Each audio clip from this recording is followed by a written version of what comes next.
ঘাটের পাশে এই যে পতিতাপল্লীটা আছে, এটা আল্লাহ রাব্বুল আলামিন চায় না যে এটা এখানে থাক।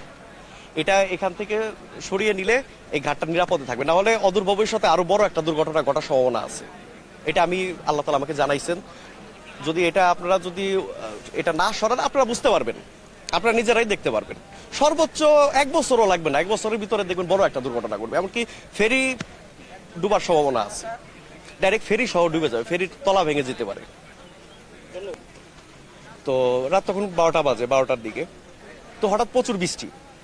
তো ওই বৃষ্টির মধ্যে আমি মানে হঠাৎ করে একটা ফ্রেস্তার সাথে, মানে ফ্রেস্তা আসে আমার সাথে কথা বলে। তো উনি আমাকে বলে গেল যে একটা অ্যাক্সিডেন্ট হইতে পারে। তো আমি এমন অবস্থা টের পাই, মানে প্রচুর বৃষ্টি, বাসের মানে এমনই বৃষ্টি যে বাস চলমান ছিল। আমার যে বাসটায় ছিলাম, রোজিনা পরিবহন, তো এটা চলমান ছিল, কিন্তু মানে বৃষ্টির তেজে মানে বেশি জোরে আগাতে পারতেছিল না। তো এখন ওই যে মুহূর্ত, ওই সময়ে আমার বাসের মধ্যে আবার ড্রাইভার করছে কি গান বাজায় রাখছে, গান চলতেছে। এখন বৃষ্টি দুর্যোগ, এর মধ্যে ধরেন যে গান বাজতেছে, আর এদিকে ধরেন যে আমি জানতে পারছি যে একটা অ্যাক্সিডেন্ট হইতে পারে। তখন আমি আল্লাহর জিকির করা শুরু করি, আল্লাহ রাব্বুল আলামিনের জিকির করা শুরু করি, এবং বাসের ড্রাইভারকে সাজেস্ট করি যে ভাই গানটা বন্ধ করেন, জিকির করেন, আল্লাহর জিকির করেন, একটা অ্যাক্সিডেন্ট হইতে পারে। তো আল্লাহর রহমতে উনি গান বন্ধ করলো, আমি জিকিরে ছিলাম। এমনকি আমার সাথে যাত্রী ভাই বোনরা যারা ছিল, তারাও হয়তো বা মানে আল্লাহর জিকিরে ছিল। তো পরবর্তীতে মানে দেখলাম যে কিছুক্ষণ পরে বৃষ্টিটা কমে গেছে।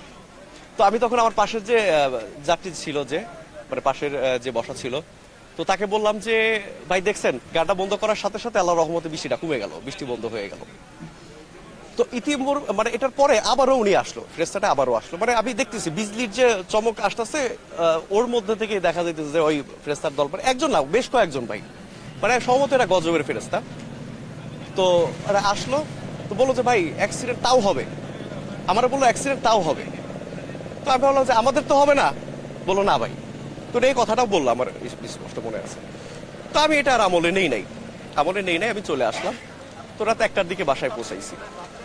সকালবেলা আমি গেছি আমার রিলেটিভের বাসায়, ওইখান থেকে শুনি কি যে দৌলতদিয়া ঘাটে একটা বাস দুর্ঘটনা ঘটছে। তো আমি সাথে সাথে জিজ্ঞাসা করছি ভাই কেউ মারা নাই তো, কেউ মারা যায় নাই তো?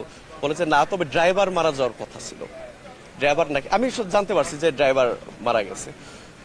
তো কিন্তু আলহামদুলিল্লাহ আমি এখানে আসার পরে যে জানতে পারলাম যে ড্রাইভার মারা যায় নাই, এতে মানে আমি আল্লাহর প্রতি অসীম শুকরিয়া জানাই। আমি মানে ওনাদের উদ্দেশ্য করে বলছিলাম যে ভাই অ্যাক্সিডেন্টের দরকার নাই, অ্যাক্সিডেন্ট কয় না ভাই, এটা দরকার আছে, খুবই দরকার আছে, কারণ এখানে আল্লাহ তাআলার কিছু গজব হবে, এখানে একটা আছে। তো ভাই কিছু মনে করবেন না, আসলে আল্লাহ তো মহান, আর আমি মুসলমান, আমি ইসলাম পালনকারী। তো আমাদের এই ঘাটের পাশে যে একটা জায়গাটা আছে, এই জায়গাটা আল্লাহ তাআলা চায় না এখানে থাকুক।